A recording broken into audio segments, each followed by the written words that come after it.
So we covered a lot of time building you up, giving you excitement as to why a plan is in place, why it's important, the science behind it. Now I want to get into the actual substance behind it. Part one of the sales plan then is your dominant sales focus. I told you earlier, I'm a big believer in the word dominant focus because goals get lowered and they get crushed.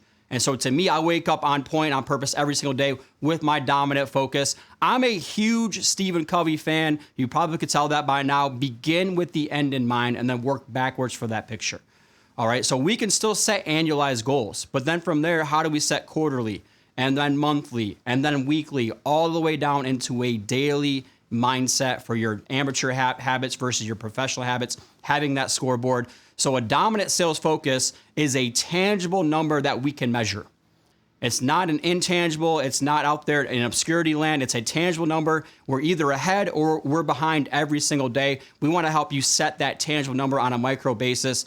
And I want to give you permission to become obsessed with that number.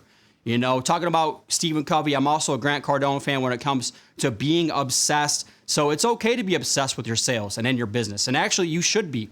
Otherwise, it's going to be incredibly difficult on the days you don't feel like doing it, on the days a distraction happens, on the days you have obstacles. So you should become obsessed with your dominant focus. The point of any business is to create a customer. We don't have revenue and we don't have sales and we don't have a business then, right? So when it comes to all this different stuff, and then tie it to your why. It's not my why for you. It has to be your why. So this is another big part of it. Once you know what your plan is, you know what your dominant focus is, you have a tangible number. Now tie it to your why, and that will help motivate you naturally when it comes to all these different things. And then lastly, 60% of people achieve a plan when they share it with other people. I'm giving you permission to now share your plan with other people because good human beings want to help other good human beings.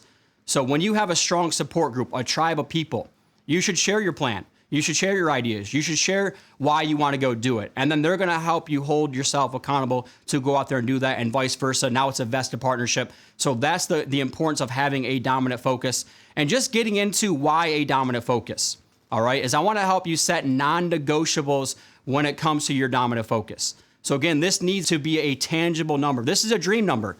I break it down into two different categories. I have my dream number and then I have my non-negotiable number. My dream number is, man, if I could go hit this number consistently, my life is forever gonna change, okay? And then I have to have my non-negotiable number, which is really a crucial conversation. If I'm not consistently hitting this number, I can't even operate a business. I can't even maintain and run a business. And so that's the Michael Jackson man in the mirror, having that crucial conversation with yourself. If you don't have a non-negotiable, guys, then again, how are we going to hold ourselves accountable? So to me, I want a dream number. That's the number that's on my vision board every single day, every single week. And then I know my non-negotiable number where I'm not consistently hitting that number 3 months to 6 months. Then I have to have that conversation where I might have to fire myself. And that's a hard conversation. You don't ever want to have that conversation with yourself. All right, so that's my mindset for me. A dominant focus is a dream number. My non-negotiable number is I can't even have a business without those. And now I get real clear about that as we move forward into the sales plan. And guys, I'm going to give you permission. It's okay to recalibrate your numbers. All right, so maybe you set a dominant focus and you just realized 6 months into it, I was a little ambitious. A lot of times we are overly ambitious. That's a good thing. But you have to be honest with yourself and those numbers. So I'm not hardcore when it comes. I'm not going to yell at you. If you need to recalibrate, and you need to truly measure this stuff. But that's the point, is you have to measure it. You have to understand what your scoreboard is, right? So talking about just being an athlete, I would love to go out and run a 4.40 right now, but it's probably not going to happen for me. So maybe I need to be realistic about what that number is, So it's the same thing for your sales. I want you to think big, but you might have to recalibrate it. Now, when it comes to setting a dominant sales focus, I put these into two different buckets. Quantitative is purely a number because you can measure it. All right. Then there's qualitative, which gets into more of the behavioral things. All right. So when it comes to being qualitative, it's measurable. It's your human behaviors.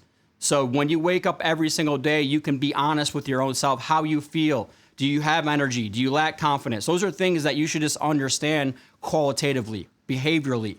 All right. If you don't have those things, why don't you have them? Did you stay out too late the night before? Did you not remember your why? Did you not do your gratitudes? Did you not do your intentions? Did you not plan for the week?